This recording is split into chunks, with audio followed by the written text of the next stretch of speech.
Hi, this is Swati. I live in the US and I'm planning to travel to India this July to attend an event. And so I'm planning to carry some of my gold jewelry to India, and I'll be returning again with that jewelry. So I wanted to make sure there is no issue with the customs when I come back. So I came to know about this registration form with customs. So there is something called a CBP Form 4455 that we could use to register the jewelry that we have now in US. That way, that will be treated as your personal item, and when you come back with that jewelry, you will not be charged any customs on that jewelry. So you would find this form online when you just search for this CBP Form 4455. You would go to the Customs Bureau and Protection website, and there you could download it, and you could just fill up the form online and you could print it. The process is every location within US would have a customs port of entry office. You have to go to that office along with the CPP 4455 form, and you have to take all your jewelry along with you, and also your, if you're on a visa, you need to take your passport and another ID like a driver's license. And the customs officer had asked me to take pictures of my jewelry and kind of print them and then attach it to this form. So the CBP form looks something like this, and there's a section called carrier where you would need to fill your airline details. If you've already booked your tickets, they ask you to fill in your flight details and your different hops along the way, and all that would go into your carrier section. And then there's something called a date where you would put in your travel dates, and there's a section to fill in your address, and there is another section to fill in your jewelry details. So I was planning to carry one box with all my gold jewelry in it. So in the number of packages, I just gave one, and then I filled in all my jewelry details, and then I signed in front of him and dated. Um, and so the person, the customs officer there, had asked me to be very specific in describing my jewelry.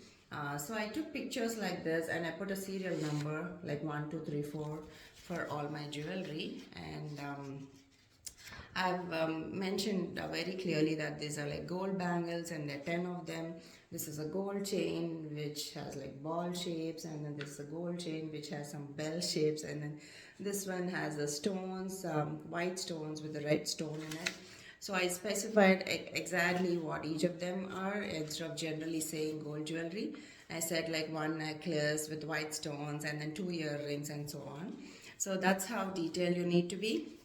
And the officer would go through each of this item that you mentioned here, and will ask you to show your real jewelry, and he would validate these two things, and he would then put in a sign, his own sign, and he would put in a stamp like this on this paper, on this form, and also on the other pages where I have jewelry pictures. So that's the whole process, and he asked me to carry this paper when I'm traveling. And when I return back to the US, I just need to show this form in the customs to the customs officer in my port of entry, and they would just validate. And if I just have the jewelry that I'm carrying, I wouldn't have to pay any customs for it. But if I bring in any new jewelry or any other monetary instruments, I need to fill in the customs form that we are usually given in the flight. And the officer told me that anything greater than $800, you definitely need to mention that, and it's up to the customs officer to determine whether they would put in some duty for us or not. Some officers might just let us leave without anything, but some of them might ask us to pay some duty. And then sometimes online, when you just Google about it, there's a note saying that if you have anything about $10,000, then you need to declare them for sure. But the officer here in the location that I live in, he said that anything beyond $800 could be dutiable. So to be safe, just declare any expensive items that you bring in. and avoid all the hassle, because he specifically mentioned that if you don't claim or if you don't declare what you're bringing, and let's say if they catch you, it is a very serious offense and they can seize all your jewelry. They can put a lot of fines for you.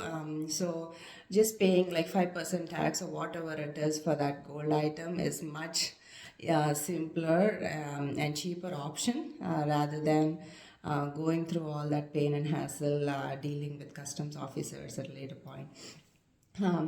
So that's about it. I hope this was helpful. I'll put a picture of this sample form. So I'm hoping all of you have a safe travel and you wouldn't have any problem carrying your jewelry. Thank you. Bye.